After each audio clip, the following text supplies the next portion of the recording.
बच्चों आज का हमारा टॉपिक है गुडविल।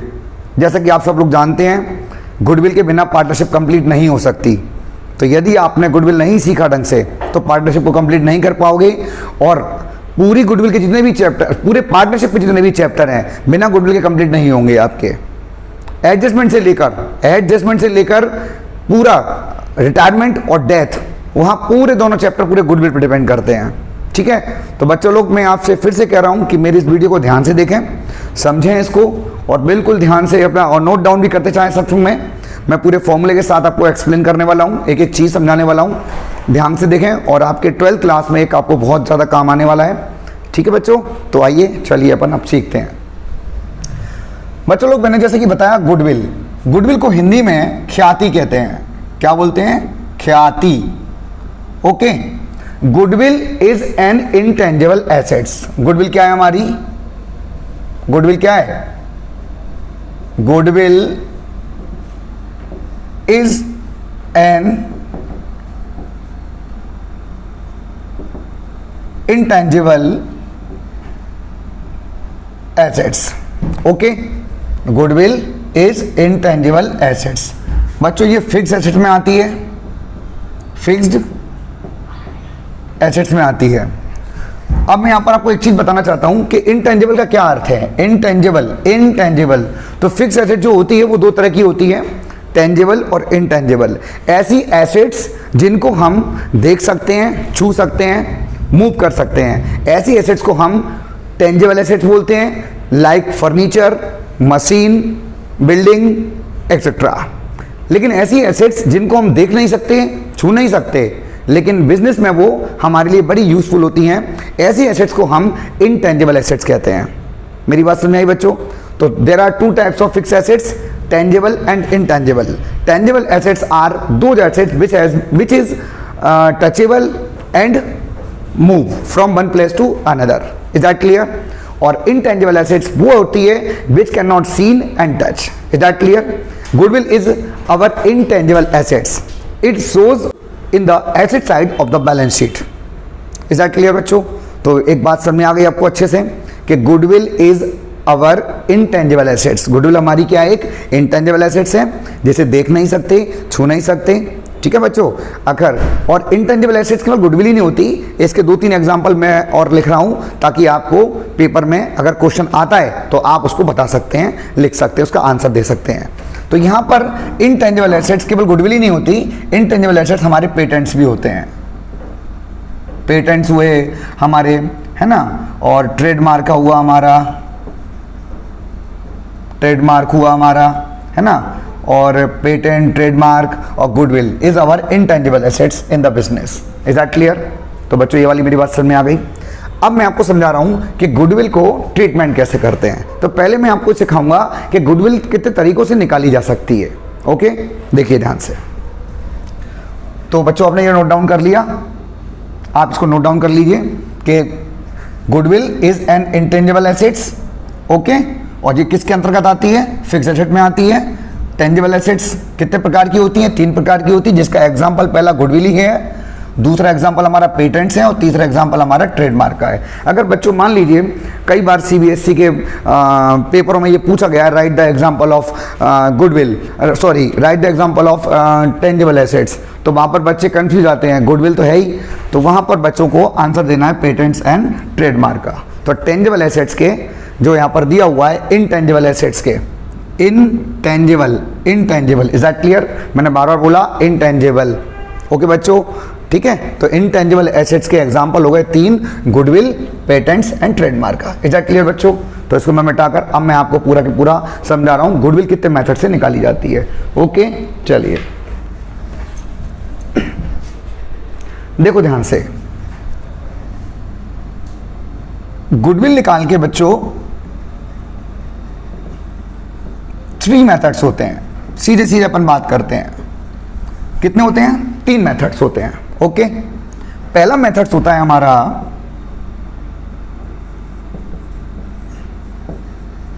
Average profit method. दूसरा मेथड होता है हमारा सुपर प्रॉफिट मेथड, और तीसरा मेथड होता है हमारा कैपिटलाइजेशन मेथड। ओके, तो there are three method of finding goodwill. First method is called average profit method, second is called super profit method, and third and last is called capitalisation method. Is that clear? तो यहां पर आपके तीन method हो गए, पहला हो गया एवरेज, दूसरा हो गया सुपर, और तीसरा हो गया कैपिटलाइजेशन मेथड। अब बच्चों हम बारी बारी सिंगल सिंगल करके एक एक मेथड को सीखते हैं, और एक एक मेथड में क्या क्या चीजें हमें यूज होती हैं, क्वेश्चन में हमको क्या क्या गिवन रहता है, उसके अकॉर्डिंग हमको सब कुछ सीखना होता है। ठीक है, तो बच्चों मैंने पहले आपको एक चीज बता दी, गुडविल कौन सी एसेट्स है हमारी? Intangible assets. Is that clear? कौन सी एसेट है? इनटेंजिबल एसेट्स, जिसे हम क्या नहीं कर सकते, देख नहीं सकते और छू नहीं सकते। Is that clear? Which can not touch and seen. Is that clear? तो यहां पर मैंने आपको बता दिया गुडविल निकालने के तीन मेथड होते हैं। पहला मेथड होता है एवरेज प्रॉफिट, सेकंड होता है super profit, and last is final method is capitalisation method. तो बारी बारी हम एक चीज को डिस्कस करेंगे, ध्यान से आप देखिए सब लोग। ठीक है, तो अब मैंने यहां पर पहला मेथड लिखा जिसका नाम है एवरेज प्रॉफिट मेथड। बच्चों कमेंट्स में बताते भी जाइए, साथ में किसी बच्चे को कोई समस्या आती है तो वो मेरे कमेंट्स में मुझे लिख के बताए उसे क्या समस्या आती है, मैं पूरी कोशिश करूंगा उसकी समस्या का समाधान करूंगा। ठीक है ना? I am fully try, okay, I will try to solve your problem, okay, I full try. तो प्लीज बच्चे लेकिन बताएंगे नहीं तो मुझे समझ में कैसे आएगा कि आपको क्या समझ में आ रहा है ना? अगर आपको किसी भी समस्या, कोई भी समस्या अगर आती है सीखने में, तो आप कमेंट्स में लिखकर मुझे बता सकते हैं, ठीक है, कि आपको क्या समस्या आ रही है, और मैं पूरी कोशिश करूंगा, I will full try to solve your problem. Okay, अभी मैं आपको पूरा एक्सप्लेन करता हूं, देखें ध्यान से। तो एवरेज प्रॉफिट मेथड, इसका फॉर्मूला लिखते हैं पहले बच्चों अपन। तो एवरेज प्रॉफिट मेथड में गुडविल का फॉर्मूला होता है हमारा goodwill equals to average profit into purchase year. तो हमारा गुडविल का फॉर्मूला क्या हो गया? Average profit into purchase year. अब आप कहोगे कि एवरेज प्रॉफिट और परचेज ईयर कैसे निकालना है? सवाल में ना तो आपको एवरेज दिया होगा ना परचेज, तो पहले हमें पहचानना पड़ेगा कि एवरेज प्रॉफिट कैसे निकलेगा और परचेज ईयर क्या होता है। ठीक है, तो अब एवरेज प्रॉफिट की बात करते हैं। एवरेज प्रॉफिट जो है वो एक प्रकार से हमारा औसत है, औसत लाभ। जैसे मान लीजिए एवरेज प्रॉफिट निकालने का फॉर्मूला क्या है, अपन पहले फॉर्मूला लिखते हैं, उसके अकॉर्डिंग फिर अपन उसको समझने का प्रयास करेंगे। तो एवरेज प्रॉफिट क्या हो गया हमारा? हमने फॉर्मूला लिखा sum of all profits upon number of year. तो बच्चा यहां आपने ध्यान से देखा, मैंने एवरेज प्रॉफिट का क्या फॉर्मूला लिखा हुआ है? सम ऑफ ऑल प्रॉफिट। तो सम ऑफ ऑल प्रॉफिट क्या है? ये ऑल प्रॉफिट यानी कि जो आपने कमाया है, जो आपने कमाया है, पिछले कई सालों में कमाया है। तो आपको सवाल में हिंट में साफ साफ दिया रहेगा कि ये प्रॉफिट जो दिए आपको कितने साल का एवरेज करना है। अगर सवाल में दिया रहता है 2 साल का एवरेज करना है तो 2 साल के प्रॉफिट दिए रहेंगे। अगर सवाल में दिया है आपको मान लो 3 साल के एवरेज निकालना है तो 3 साल का दिया रहेगा, 4 साल का निकालना है तो 4 साल का एवरेज दिया रहेगा। ओके, मेरी बात समझ में आ गई? अगर आपको जितने भी साल का एवरेज निकालना है उतने साल के प्रॉफिट हमेशा क्वेश्चन में गिवन रहेंगे, तो उसका टेंशन ना लीजिए आप। अच्छा, कई बार ऐसा भी होता है बच्चों, लोग ध्यान से मेरी बात सुनना है कि यदि मान लीजिए आपको 4 साल का एवरेज निकालना है और आपको नीचे प्रॉफिट 3 दिए गए हैं, 4 साल का एवरेज निकालने के लिए कह रहा है और प्रॉफिट कितना दिया गया है? 3 साल का। तो बच्चे ये कहेंगे सर ने तो बोला था कि यार हमको 4 साल के प्रॉफिट होंगे 4 साल के एवरेज में, लेकिन नीचे तो 3 दिए। तो बच्चों ध्यान से मेरी बात को सुनना, 1 साल का प्रॉफिट आपको हमेशा बैलेंस शीट में ऊपर दिया होगा। ओके, बैलेंस शीट में 2 साइड होती हैं आपकी, एक लायबिलिटीज और एक एसेट्स होती है। अगर आपको profit and loss current year का एसेट साइड में दिया है, कहां दिया है? एसेट साइड में दिया है, तो समझ जाना वो आपका लॉस है, क्योंकि एसेट साइड में फर्म ने लिखा है तो फर्म के लिए वो लॉस हो गया। और अगर यही प्रॉफिट एंड लॉस आपको लायबिलिटी साइड में दिया है तो समझ जाना कि ये क्या हो रहा है? आपका प्रॉफिट है। तो जब आप एवरेज निकालेंगे तो अगर आप एक प्रॉफिट को ऊपर लायबिलिटीज में से उठाते हैं तो नीचे ऐड करेंगे, और अगर एसेट में से उठा के जोड़ते हैं तो उसे लेस करेंगे, और अगर ऊपर नहीं दिया है तो नीचे आपको दिए होंगे तो उनको सबको ऐड करना है। मेरी बात समझ में आ गई? तो आप अगर आपको नहीं समझ में आ रही है तो मेरी वीडियो को पीछे बैक करके भी देख सकते हैं, उससे आपको जल्दी समझ में आ जाएगा। ओके, तो अपन आगे बढ़ते हैं। एवरेज प्रॉफिट निकालने के लिए sum of all profits number of year. जैसे मान लीजिए क्वेश्चन में आपको बोला गया कि आपको एवरेज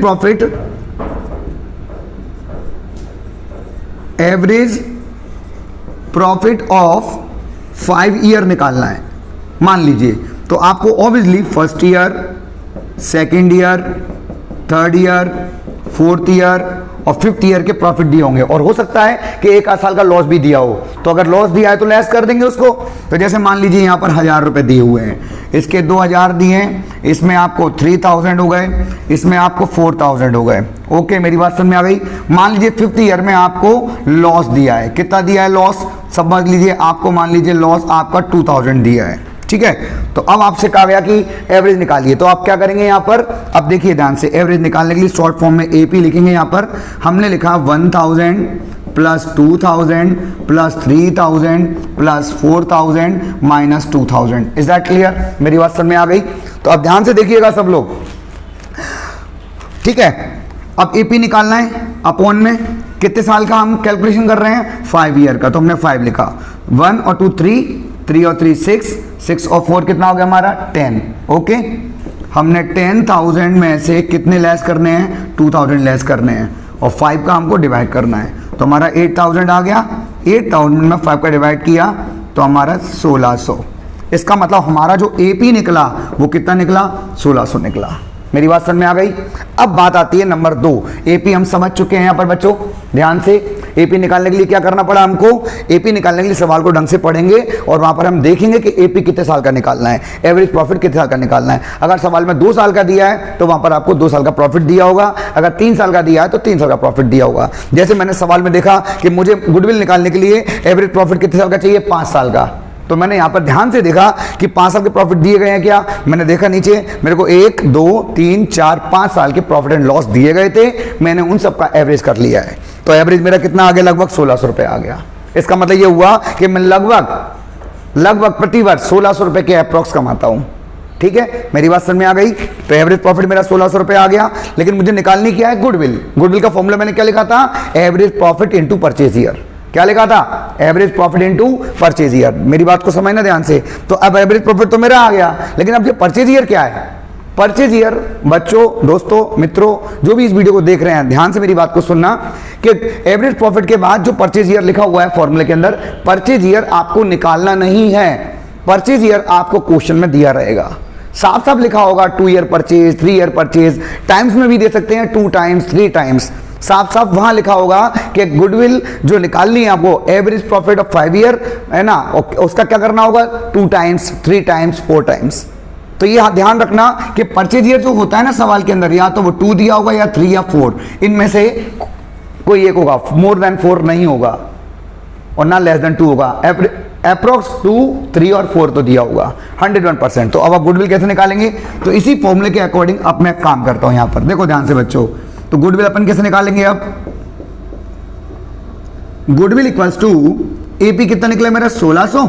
और मान लीजिए मेरे को सवाल में साफ साफ गिवन कह रहा है परचेज ईयर 2, तो मैंने यहां 2 मान, मेरी गुडविल आ गई पूरी 3200 रुपए। 3200 इज अवर गुडविल। फर्म की गुडविल पूरी कितनी हो गई? 3200। और दोस्तों जो गुडविल हम वैल्यूड करते हैं ना, ये गुडविल हमेशा फर्म की होती है। किसकी होती है? फर्म की, क्योंकि इसके अंदर जो प्रॉफिट है ना वो किसी एक पार्टनर्स के नहीं है, वो फर्म के प्रॉफिट हैं। तो एवरेज भी किसका हुआ? फर्म का हुआ। तो गुडविल भी किसकी निकलेगी? फर्म की निकलेगी, किसी एक पार्टनर की नहीं निकलेगी। तो जो गुडविल निकाली है हमने वो किसकी हुई बेटा? फर्म की। हाँ, अब किसी को इसमें से चाहिए गुडविल में से सेपरेट करना है, किसी को अपना हिस्सा निकालना है, तो वो अपने शेयर के हिसाब से उस गुडविल को चेंज कर सकता है ना। जैसे मान लीजिए इसमें 3200 रुपए हैं, अब मान लो कोई एक पार्टनर है जो अपना जाना चाहता है या वो अपना लाना कुछ भी चाहता है, वो अपन आगे पढ़ेंगे, देखेंगे कि एडमिशन में और गेनिंग में, एडमिशन में सेक्रीफाइस रेशो में, और जब बंदा जाता है, कोई पार्टनर जा रहा है तो गेनिंग रेशो में हम उसको गुडविल को डिस्ट्रीब्यूट करते हैं। तो वो बात की बात है, अभी अपन यहाँ पर इतना सीखते हैं, वो मैं आपको नेक्स्ट वीडियो में और अच्छे से समझाऊंगा बढ़िया से। तो अभी एपी 1600 निकला हमारा और गुडविल निकली 1600 इंटू 2 का मल्टीप्लाई किया, कितना रुपए का 3200। ये हमारी गुडविल निकल आई, किस मेथड से निकल आई? एवरेज। अब बच्चों इसमें एक खास बात और मैं आपको बताना चाहूंगा, कई बार सवाल में एक दो एडजस्टमेंट और दिए रहते हैं, ठीक है ना। ये तो एक सिंपल वाली बात हो गई, एक सिंपल मेथड हो गया जो बच्चों के दिमाग में आ गया कि गुडविल निकालने के लिए पहले एवरेज निकाल लो और परचेज ईयर गिवन रहते हैं, एवरेज से मल्टीप्लाई कर दो परचेज का, गुडविल निकल जाएगी पूरे फर्म की, है ना।